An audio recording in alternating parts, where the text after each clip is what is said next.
আপনাদের কাদের দাদা দাদু বেঁচে আছে বলেন তো? অবশ্যই কমেন্টস করে জানাবেন। তো আমার কিন্তু দাদা বা দাদু কেউই এখন আর বেঁচে নেই। কিন্তু যেহেতু দাদা বাড়ি আছে, সেহেতু বছরে একবার হলেও যেতে হয়। বাট আমার যেহেতু বছরে যাওয়া হয় না, ৪-৫ বছর পর পর একবার হলেও চেষ্টা করি দাদু বাড়ি যাওয়ার জন্য। আগের স্মৃতিগুলো একটু নতুন করে ফিল নেওয়ার জন্য। তো এরকমই সেদিনও যাচ্ছিলাম।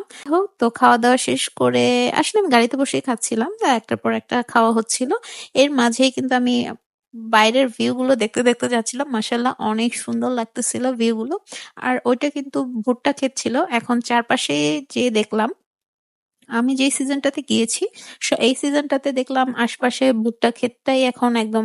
আসলে আমরা যারা ঢাকায় থাকি তাদের দেখা যায় কাজের মাঝখানে তেমন একটা বাইরে ঘোরাঘুরি হলেও এরকম প্রকৃতি দেখা হয় না। কারণ গ্রামের পরিবেশটা তো হচ্ছে আপনার চারিদিকে সবুজ গাছপালা থাকে। আর প্রকৃতিটাও অন্যরকম থাকে। গ্রামের ধুলা বালি আবহাওয়াটাই অন্যরকম।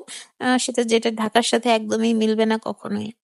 আমরা যারা ঢাকায় থাকি তাদের উচিত আসলে নিজের মতো করে একটু সময় কাটানো ঢাকার বাইরে থেকে যেকোনো জায়গা থেকেই হতে পারে, সেটা কোনো রিসোর্টেই যেতে হবে এমন কোনো কথা নেই। অনেকেরই ঢাকার বাইরের হোম ডিস্ট্রিক্ট থাকে, সেখান থেকে একটু ঘুরে আসলেও অনেক ভালো লাগে।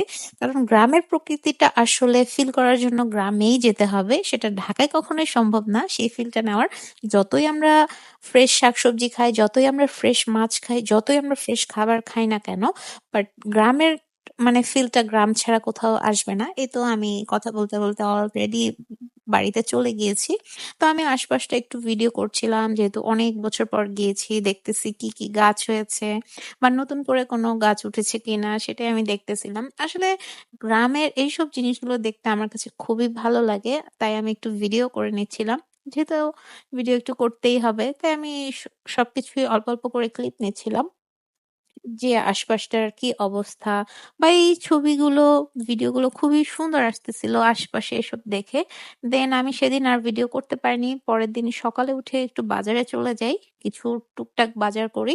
আর আমি এখানে নাস্তা করার পরে একটা মানে চানাচুর মাখানো খাচ্ছিলাম। এটাকে মানে অনেক কিছু মিক্স করে দেওয়াতে এটার নামটা হচ্ছে ১২ ভাজা। আসলে আমি ওটার ছবিটা নিইনি, তাহলে আমি ছবিটা এড করে দিতে পারতাম যে খাবারটা কেমন। তো এখানে হচ্ছে আমি অনেক কিছুই কিনেছিলাম। মাছ, সবজি, শাক সবই কিনেছি।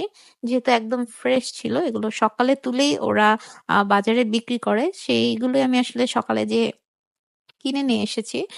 আমার আসলে বাজারে যেয়ে ভিডিও করতে মনে ছিল না। যেহেতু আমি মানে গিয়েছি এমন বাজারের টাইমে, তখন অনেক লোকজন ছিল। তো ওই টাইমটাতে আসলে ভিডিও করা যায় না। আর পরিচিত লোকজন ছিল, সবাই অনেক কথা বলতেছিল দেখা হয়ে।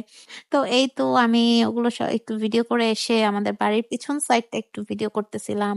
আবার একটু পরে রুমে এসে দেখলাম আম্মু কি রান্না করতেছে, সেগুলোর একটু ভিডিও ক্লিপস নিচ্ছিলাম। কারণ আমি নিজে আজকে বাজার করেছি, সেগুলো খাবো, এটার একটা আলাদা এক্সাইটমেন্ট ছিল। তো এখানে আবার একটু আমি চাও খেয়ে নিচ্ছিলাম। দুপুরে সব প্রিপারেশন অলমোস্ট কমপ্লিট, রান্না বান্না। তো আমি এখানে চা খেয়ে তারপর একটু চিপস খাচ্ছিলাম। তারপর খাওয়া দাওয়া করে আমরা একটু বের হয়ে যাই ঘোরার জন্য, যেহেতু আমরা খুবই অল্প সময়ের জন্য গিয়েছিলাম।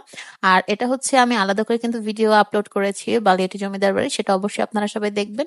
যারা ঢাকা থেকে যেতে চান তাদের মানে কিভাবে যাবেন সেটাও আমি বলে দিয়েছি, অবশ্যই পুরো ভিডিওটা দেখবেন। তো আজকের ভিডিওটা এই পর্যন্তই। সবাই ভালো থাকবেন, আল্লাহ হাফেজ।